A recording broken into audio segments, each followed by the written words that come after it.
السلام علیکم ورحمۃ اللہ وبرکاتہ۔ بسم اللہ الرحمن الرحیم وبہ نستعین وصلی اللہ علی نبینا محمد وعلی آلہ وصحبہ اجمعین ومن تبعہم بإحسان الی یوم الدین، اما بعد۔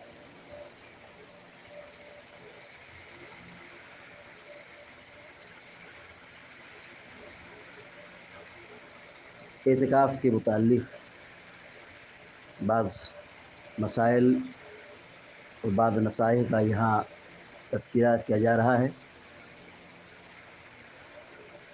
جیسا کہ ہمیں معلوم ہے کہ ماہ رمضان کے آخری عشرے میں اعتکاف کرنا چاہیے۔ پیارے نبی صلی اللہ علیہ وسلم ہر سال اعتکاف کیا کرتے تھے۔ اس اعتکاف کا سب سے بڑا فائدہ یہ ہے کہ آدمی ماہ رمضان کے آخری عشرے میں اللہ سے قریب ہونے کا موقع حاصل کر لیتا ہے۔ شب قدر جو ایک عظیم رات ہے اسے وہ پا لیتا ہے، اور مسجد میں 10 دن 10 رات گزار کر کے وہ بہت ساری عبادت اور نیکی کر لیتا ہے۔ قرآن کی تلاوت، ذکر و اذکار، دعا، توبہ، استغفار اور باجماعت نماز کی پابندی، صف اول میں نماز کی پابندی، یہ ساری نیکیاں آدمی بآسانی ادا کر سکتا ہے۔ تو اس لیے سنت یہ ہے 20 رمضان کی شام کو سورج ڈوبنے سے پہلے پہلے آدمی اعتکاف کی نیت سے داخل ہو جائے، اور جب چاند نکل جائے تب وہ گھر کے لیے مسجد سے نکلے۔ اعتکاف کی حالت میں کیا کرنا چاہیے، یا اعتکاف میں کیسے رہنا چاہیے، یا 10 دن کیسے گزارنا چاہیے، اس سلسلے میں اعتکاف کرنے والوں کی ذمہ داری یہ ہے کہ وہ اعتکاف کی حالت میں جتنا زیادہ ہو سکے وہ اللہ تعالیٰ کی عبادت کریں۔ جب وہ دنیا سے کٹ چکے ہیں، بال بچوں سے کٹ چکے ہیں، گھر والوں سے کٹ چکے ہیں، سب سے الگ تھلگ ہو کر کے مسجد میں آ کر کے اپنے خیمے میں، اپنے حجرے میں وہ محصور ہو گئے ہیں، تو وہ اس مقصد کو سمجھے کہ ہم نے گھر کو چھوڑا ہے، بال بچوں کو چھوڑا ہے، بزنس کو چھوڑا ہے، مارکیٹ کو چھوڑا ہے، کاروبار کو چھوڑا ہے، ہم مسجد میں آئے ہیں تو مسجد عبادت کی جگہ ہے، اس میں اپنا وقت، زیادہ تر وقت عبادت میں گزاریں، عبادت میں لگائیں۔ جیسے کثرت سے قرآن پڑھنا، دعا کرنا، ذکر و اذکار کرنا، توبہ و استغفار کرنا، نوافل کی پابندی کرنا، جیسے تحیۃ الوضو ہے، اشراق کی نماز ہے، اور نماز سے پہلے اور بعد کی جو سنتیں ہیں، ان نیکیوں میں اپنے آپ کو کھپائیں، اپنے آپ کو لگائیں۔ رات میں طویل قیام کریں، لمبا قیام، قرآن کثرت سے تلاوت کریں، سمجھ کے پڑھیں، قرآن کے مفہوم کو جاننے کی کوشش کریں، صدقات و خیرات کا بھی اہتمام کریں، اچھے اخلاق سے لوگوں سے پیش آئیں، ضرورت ہو تو بات بھی کر لیں، ملاقات بھی کر لیں،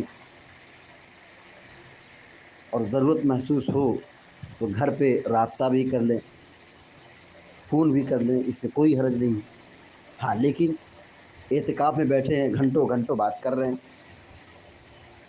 اعتکاف میں ہیں اخبار پڑھ رہے ہیں، اب اعتکاف میں ہیں وہ ہر ملنے جلنے والے سے بیٹھ کر کے گھنٹوں گھنٹوں بات کر رہے ہیں، تو یہ اعتکاف کے آداب کے منافی ہے۔ اعتکاف کا مطلب یہ ہوتا ہے کہ آدمی لوگوں سے کٹ کر کے اللہ تبارک و تعالیٰ کی عبادت میں اپنے آپ کو لگائے۔ تو ضرورت کے وقت گفتگو کر سکتے ہیں، ملاقات کر سکتے ہیں، بات چیت کر سکتے ہیں، لیکن اسی کو اپنا مقصد اور ٹارگٹ بنا لیں کہ اب گھنٹے گھنٹے بیوی سے بات کریں، گھنٹوں گھنٹوں گھر پہ بات کریں، تو یہ اچھی بات نہیں ہے۔ پیارے نبی صلی اللہ علیہ وسلم اعتکاف میں ہوتے تھے، آپ کے حجرے قریب ہوتے تھے، آپ کا سر اور کمر یہ سب مسجد میں ہے، سر کہاں ہے؟ حجرے میں ہے۔ ام المومنین حضرت عائشہ صدیقہ رضی اللہ تعالیٰ عنہا سر میں تیل لگا دیتی، بال جھاڑ دیتی، کنگھا کر دیتی، خوشبو لگا دیتی۔ پیارے نبی صلی اللہ علیہ وسلم اعتکاف میں اس قدر قریب ہوتے تھے تو بات چیت کر سکتے ہیں، خدمت بھی لے سکتے ہیں، لیکن جنسی تلذذ، مباشرت، جمع، یہ سب حرام ہے، یہ سب منع ہے۔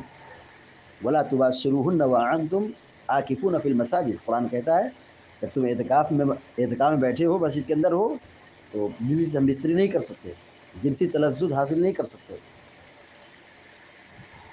بعض ازواج مطہرات اللہ کے نبی سے ملنے بھی آیا کرتی تھی، تو آپ انہیں پہنچانے بھی جایا کرتے تھے، تو اس میں کوئی حرج نہیں ہے۔ اعتکاف میں بیٹھنے کا مطلب یہ نہیں کہ آدمی صرف سر جھکائے رہے، منہ بند کیے رہے اور کسی سے بات نہ کرے، کوئی گفتگو نہ کرے، ایسا نہیں۔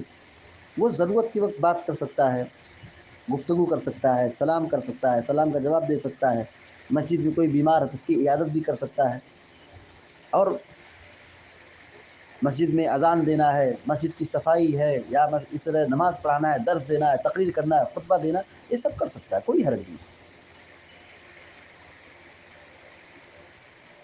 ضرورت کی ہو تو وہ مسجد سے باہر بھی نکل سکتا ہے، جیسے قضاء حاجت کرنا ہے، یا کھانا کھانا ہو، یا کوئی بیماری ہے، اعتکاف میں بیٹھنے والا آدمی بیمار ہو گیا ہے، اسے دوا اور علاج کی ضرورت ہے، تو وہ ضرورت کے تحت جا سکتا ہے، اور اگر ڈاکٹر آ سکتا ہے، دوا لائی جا سکتی ہے تو بہتر ہے۔ لیکن اگر شدید بیمار ہے، انجیکشن کی ضرورت ہے، دوا کی ضرورت ہے، تو علاج کے لیے مجبوری کے تحت جا سکتا ہے۔ تو اعتکاف میں آدمی کو مسجد ہی میں رہنا ہے، مسجد سے باہر بلا ضرورت نہیں نکلنا ہے، لیکن جب کوئی اہم ضرورت پڑ جائے تو جانے میں کوئی حرج نہیں ہے۔ اعتکاف کے احکام و مسائل میں سے ایک مسئلہ یہ بھی بار بار پوچھا جاتا ہے کہ کیا خواتین مسجد کے علاوہ دوسری جگہوں پر اعتکاف کر سکتی ہیں، گھروں میں اعتکاف کر سکتی ہیں؟ نہیں، مردوں کے لیے جیسے اعتکاف مسجد بتائی گئی ہے، ایسی خواتین کے لیے بھی اعتکاف کی جگہ مسجد ہے۔ مسجد کے علاوہ کسی بھی جگہ اعتکاف جائز نہیں ہے۔ جو خواتین گھروں میں اعتکاف کرتی ہیں ان کا اعتکاف نہیں ہے، گھروں میں اعتکاف کرنا جائز نہیں ہے۔ اسی طریقے سے اعتکاف کے متعلق ایک سوال یہ آتا ہے کہ کیا جس مسجد میں جمعہ قائم نہیں ہوتا ہے، کیا اس میں اعتکاف کر سکتے ہیں؟ بالکل اعتکاف وہ مسجد ہے، اعتکاف کر سکتے ہیں۔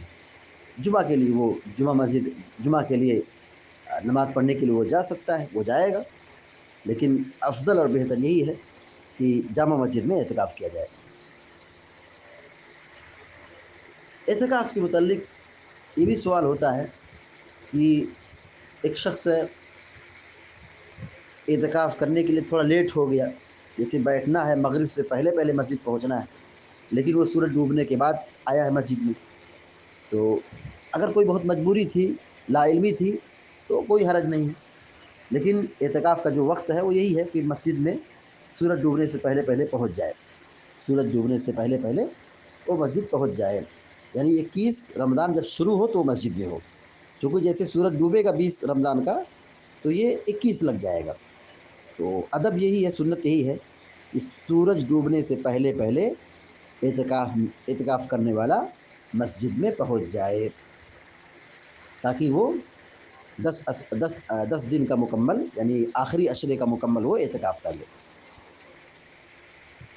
بس موقع پر یہ بھی سوال ہوتا ہے کہ 10 دن کا اعتکاف کرنا کوئی ضروری ہے، کیا اس سے کم بھی اعتکاف کر سکتے ہیں؟ دیکھیے، جو رمضان کا اعتکاف ہے وہ 10 دن کا ہے، آخری عشرے کا ہے، 9 دن یا 10 دن، چاند کبھی 29 کا ہوتا ہے، کبھی 30 کا ہوتا ہے، تو رمضان کا جو اعتکاف ہے وہ آخری عشرے کا ہے، تو اسی آخری عشرے کا اعتکاف کرنا چاہیے۔ لیکن اگر کوئی شخص 2 دن کا اعتکاف کرنا چاہتا ہے، 1 دن کا اعتکاف کرنا چاہتا ہے، 3 دن کا اعتکاف کرنا چاہتا ہے، 5 دن کا اعتکاف کرنا چاہتا ہے، تو بلا شبہ وہ کر سکتا ہے، کوئی حرج نہیں، لیکن اسے وہ فضیلت نہیں ملے گی جو رمضان کا اعتکاف ہے، جو آخری عشرے کا اعتکاف ہے۔ تو جو جس قدر قربانی دے گا، جو جس قدر وہ اعتکاف کرے گا، اسی کے برابر اس کو ثواب ملے گا۔ لہذا ہماری اور آپ کی ذمہ داری بنتی ہے کہ ہم ماہ رمضان سے بھرپور فائدہ اٹھائیں، راتوں کو قیام کریں اور آخری عشرے کا اعتکاف کریں اور شب قدر کی تلاش کریں۔ اس ماہ میں یا آخری عشرے میں نیکی میں تیزی دکھائیں، بھرپور محنت کریں، کوشش کریں۔